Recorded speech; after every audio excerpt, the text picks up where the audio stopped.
اللہ سے ڈرتے ہیں اور یہی متقیوں کی نشانی ہے۔ کیا خیال ہے؟ ٹھیک ہے، آگے آیت نمبر جو ہے یہ 14، 15 اور 16، یہ یعنی اس میں اللہ تعالیٰ نے مسلمانوں کو، مردوں کو، یعنی کہ مسلمان مردوں کو مثلا کہا ہے کہ مسلمان جو ہیں وہ کون کون سی چیزیں دنیاوی پسند کرتے ہیں۔ مثلا جیسے آپ کو ابھی میں اس کی تلاوت کر کے بھی بتاؤں گی، یہ 4 آیتیں ہیں اکٹھی، 14 سورۃ آل عمران ہے، 14، 15، 16 اور 17، یعنی زین للناس حب الشہوات من النساء، دیکھیں آپ کو سمجھ آ گئی، یعنی عورتیں، بیٹے، سونے چاندی کے خزانوں اور گھوڑے اور مویشی اور کھیتی کی طرف انسانوں کو جو ہے رغبت دی گئی ہے، یعنی کہ انسان کے دل میں اس کی محبت ہے، اس کو مزین کر دیا گیا ہے۔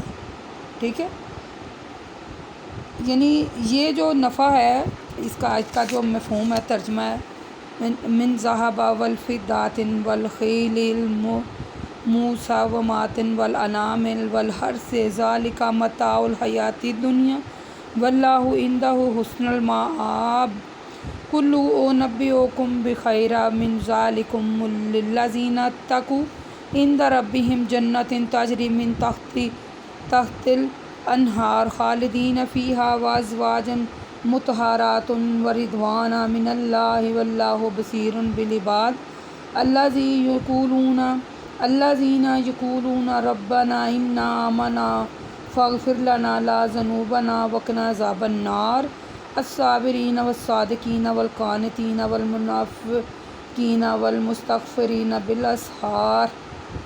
آپ کو ترجمے اگر عربی کی تلاوت سے ہی پتہ چل گیا ہوگا کہ کس بات کی طرف اللہ تعالیٰ اشارہ کر رہے ہیں۔ اے رسول، اللہ تعالیٰ کہتے ہیں کہ اے رسول آپ ان سے کہیے کہ میں تمہیں ایسی چیزیں بتاؤں جو دنیاوی چیزوں سے یعنی بہتر ہیں، وہ باغات ہیں ان کے رب کے پاس متقیوں کے لیے، جن کے نیچے نہریں بہہ رہی ہیں، ان باغات میں متقی لوگ ہمیشہ رہیں گے۔ پاک بیویاں ہیں، اللہ کی رضا ہے، اللہ اپنے نیک بندوں کے مال سے بے خبر نہیں، وہ اپنے بندوں کو دیکھ رہا ہے اور ان کے مال سے واقف ہے۔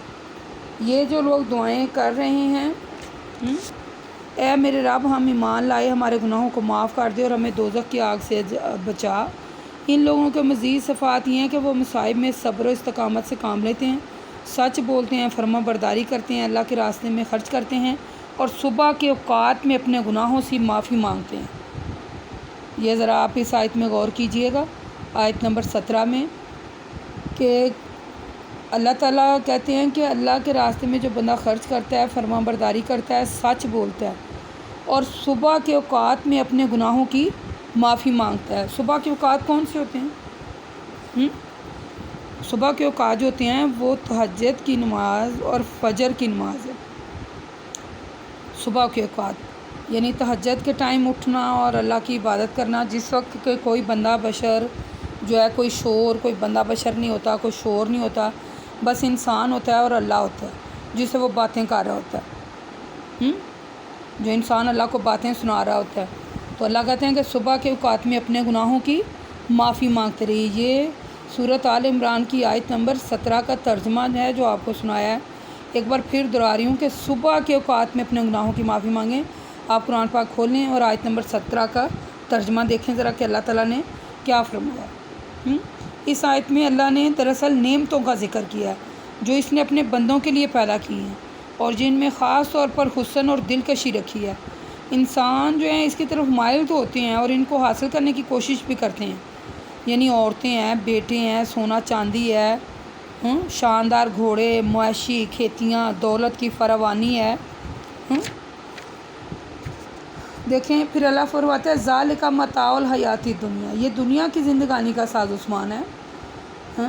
دنیا کی زندگی تو چند روز ہے، یہ تو ختم ہو جائے گی اور یہ ساز و سامان یہی رہ جائے گا۔ قرآن پاک میں اللہ نے جگہ جگہ دنیا کے مال متاع کی یعنی مختلف پیروں میں بیان کیا ہے۔ اس کے مقابلے میں آخرت کی نعمتوں کو دنیا کی نعمتوں سے بہتر اور باقی رہنے والا بتایا ہے۔ اللہ تعالیٰ کہتے ہیں مثلا مختلف صورتوں میں اللہ تعالیٰ نے بیان کر دیا ہے کہ یہ جو دنیا کی نعمتیں ہیں یہ آخرت کی نعمتوں پر حاوی نہیں ہیں. آخرت کی نعمتوں تو سدا ہی رہنی ہے. جیسے دنیا کی نعمتوں پر یعنی کہ آخرت کی برتری اس لیے ہے کہ سورۃ نساء آیت نمبر 77 میں انشاءاللہ ہم آگے چل کر بھی پڑھیں گے. اللہ کہتے ہیں کہ اے رسول کہہ دیجئے کہ دنیا کا مال متاع بہت تھوڑا ہے اور آخرت کا فائدہ اس شخص کے لیے ہے جو متقی ہے، پرہیزگار ہے. یعنی بار بار اللہ تعالیٰ متقیوں کو ہائی لائٹ کر رہے ہیں. اللہ کہتے ہیں اس کو ذرا برابر بھی اس پر ظلم نہیں ہوگا اور جو کما کے انسان لے جاتا ہے اسی کے مطابق سزا اور جزا پائے گا.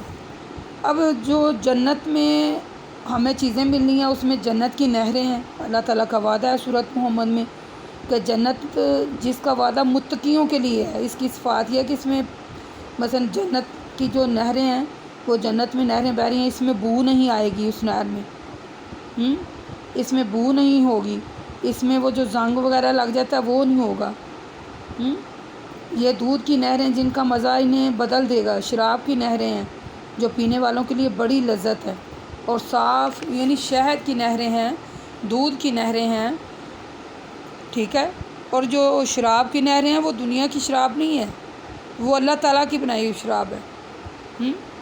اور ایک اور بات، جنت کی نعمتیں کبھی بھی ختم نہیں ہونی، کبھی بھی. یہ اللہ کا متقیوں سے وعدہ ہے.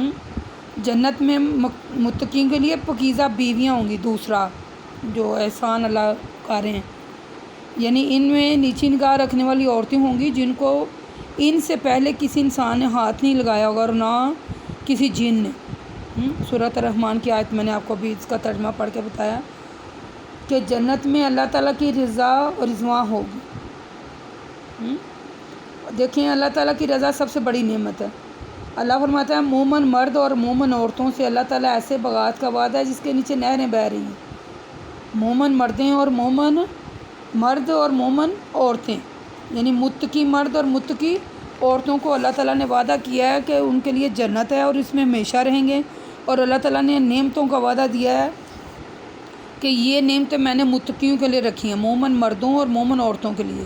جب اللہ کہتا ہے نا واللہ بصیر بالعباد، تو اللہ اپنے ان متقی بندوں کو دیکھ رہا ہوتا ہے.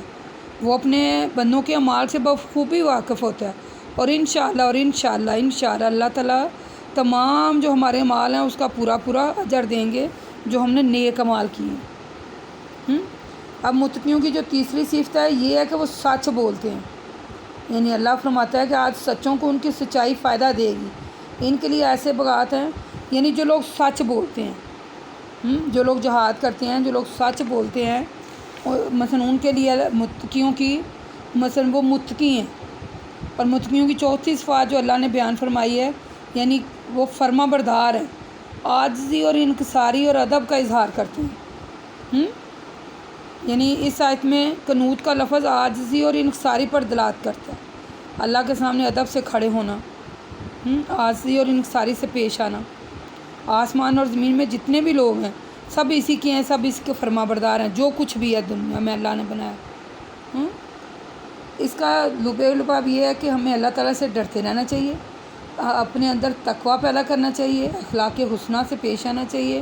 آپ صلی اللہ علیہ وسلم فرماتے ہیں یہ آپ صلی اللہ علیہ وسلم کی حدیث ہے، آپ فرماتے ہیں کہ اللہ سے ڈرو جہاں کہیں بھی تم ہو، بڑائی کے بعد بھلائی کرو، اس برائی کو مٹا دے گی اور لوگوں سے خوش اخلاقی سے پیش آؤ.